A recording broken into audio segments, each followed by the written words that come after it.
Hi guys, it's a great day today. So, Holy Week is approaching. So, we have our Visita Iglesia today.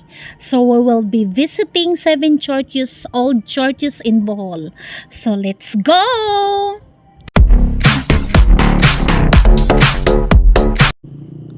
We visited Bacolod Church.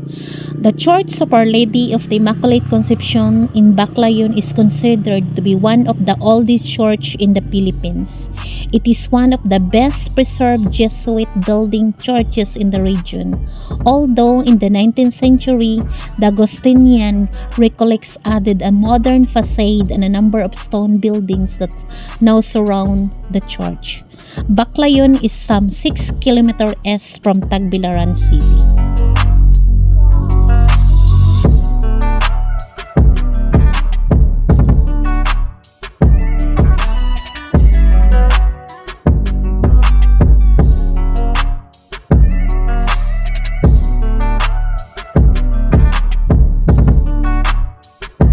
The Dwyero Church. Another beautiful church in Bohol is the Church of Our Lady of the Assumption in Dawis on the island of Panglao. It is located not far from the bridge that connects Panglao with Bohol. The church was founded the Jesuits from Diego de Ayala and Joseph Gregorio. The church is built in a mixture of styles influenced by both Byzantine and Romanesque architecture. Inside on the ceiling are some of the impressive frescoes painted by France in 1916. Leto Araya renovated the building in 1970. The church patron saint, the Virgin of the Assumption, is said to possess miraculous power, and an old legend relates that once when the town was invaded by pirates, the people of Dawis locked themselves into the church. However, they soon ran out of provision and water. Then a miracle occurred. A well appeared at the foot of the altar. The same well is still the main source of the water for the people living close to the church. And although the well is only a few meters from the sea, the water is absolutely fresh. The water is said to have a healing power. So if you're visiting here, don't forget to bring a bottle and take some home. How to get there? The church is a nice 3 kilometers only walk from Tagbilaran City. Alternatively, you may catch a tricycle or jeepney to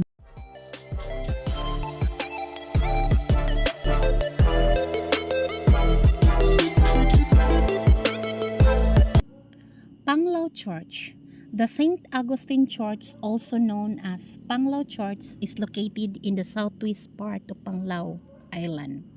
The church's construction started as early as 1894 but has experienced several delays, including the Philippine Revolution against the Spaniards. It was finally completed in 1925 when the assigned parish priests, church leaders, town officials, and Panglao residents worked together to finish its construction. There are many things that make this new classical church worth a visit. Its mesmerizing ceiling murals features depiction of the sacraments as well as the Holy Trinity surrounded by angels. Its pair of antique wooden confessionals are still being used up to this day.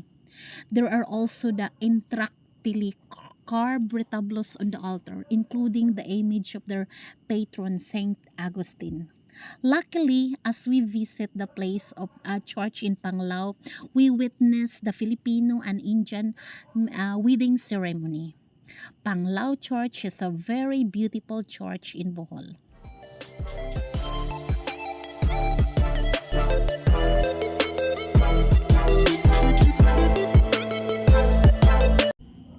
Next is the Lubbock Church. The Lubbock Church is the San Pedro Apostol Church.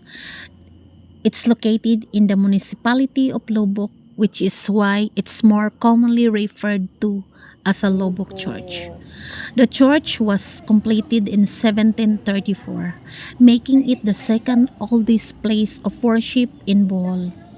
While the Jesuits founded Bacolod Church first, Lubbock Church eventually became their mission center because of its strategic location. Lubbock Church has a Baroque architectural style and follows a cruciform plan.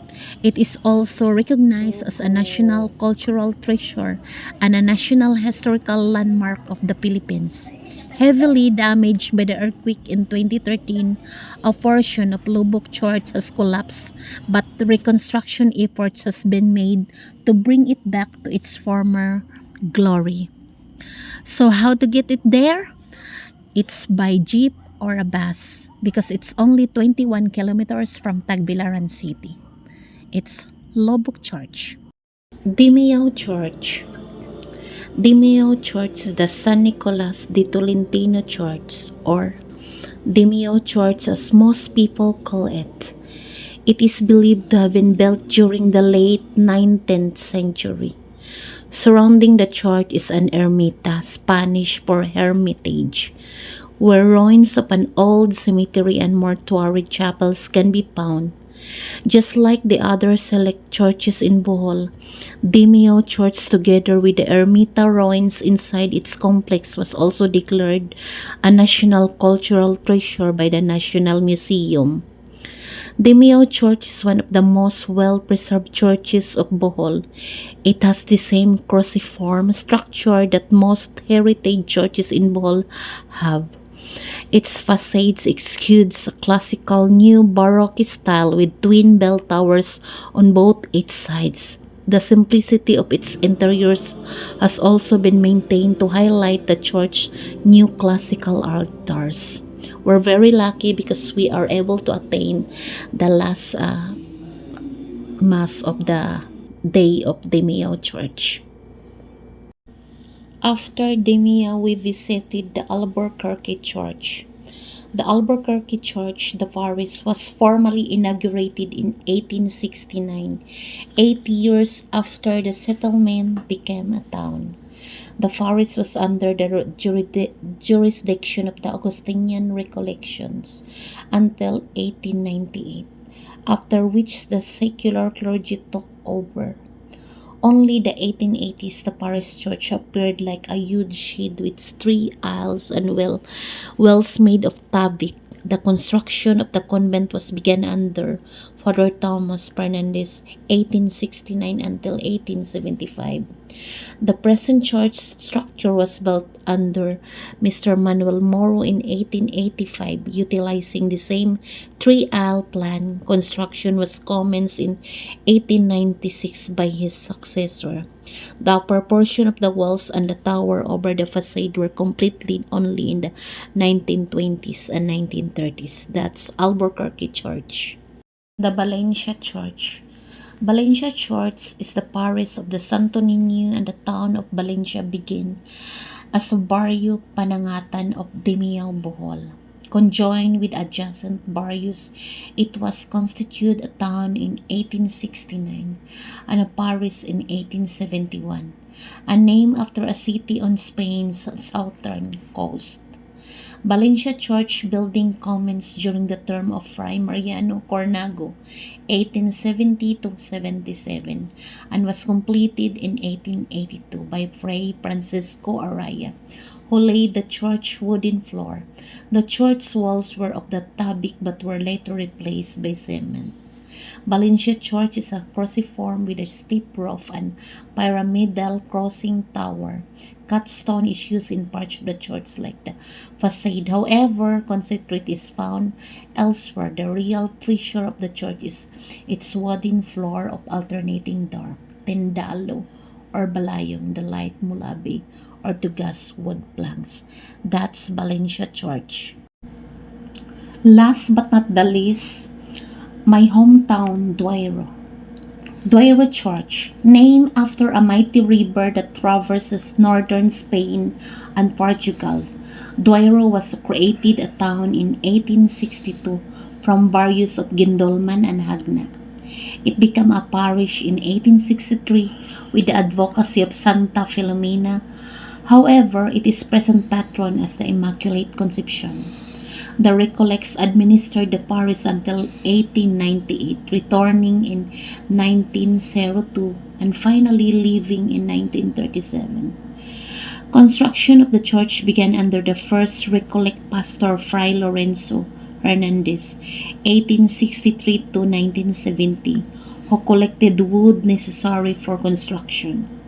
The Dwyero Church was completed in 1874 and the convento around the same era during the term of Fray Francisco Castellano in 1871 to 1886. The church's cogon roof was replaced with zinc sheets in the late 19th century. That's my favorite church, Dwyero Church, Immaculate Conception. So yes guys, we've done already with our Visita Iglesia. We visited the 7 old churches in Bohol, including my favorite Immaculate Conception, Dwyero, my hometown, the only wooden church left after the earthquake and a lot of typhoons. So, you will ask why and what is the purpose of Visita Iglesia? Why do Catholic people participate in Visita Iglesia? For me, why I participate Visita Iglesia even when I'm in the other country like UAE and Europe? Because I want to share same experience Jesus had during the agony and his crucifixion. So, that's all for this Holy Week trivia. Visit Bohol guys. Visit all churches in Bohol. Thank you. And if you like this video, please like and subscribe. Thank you.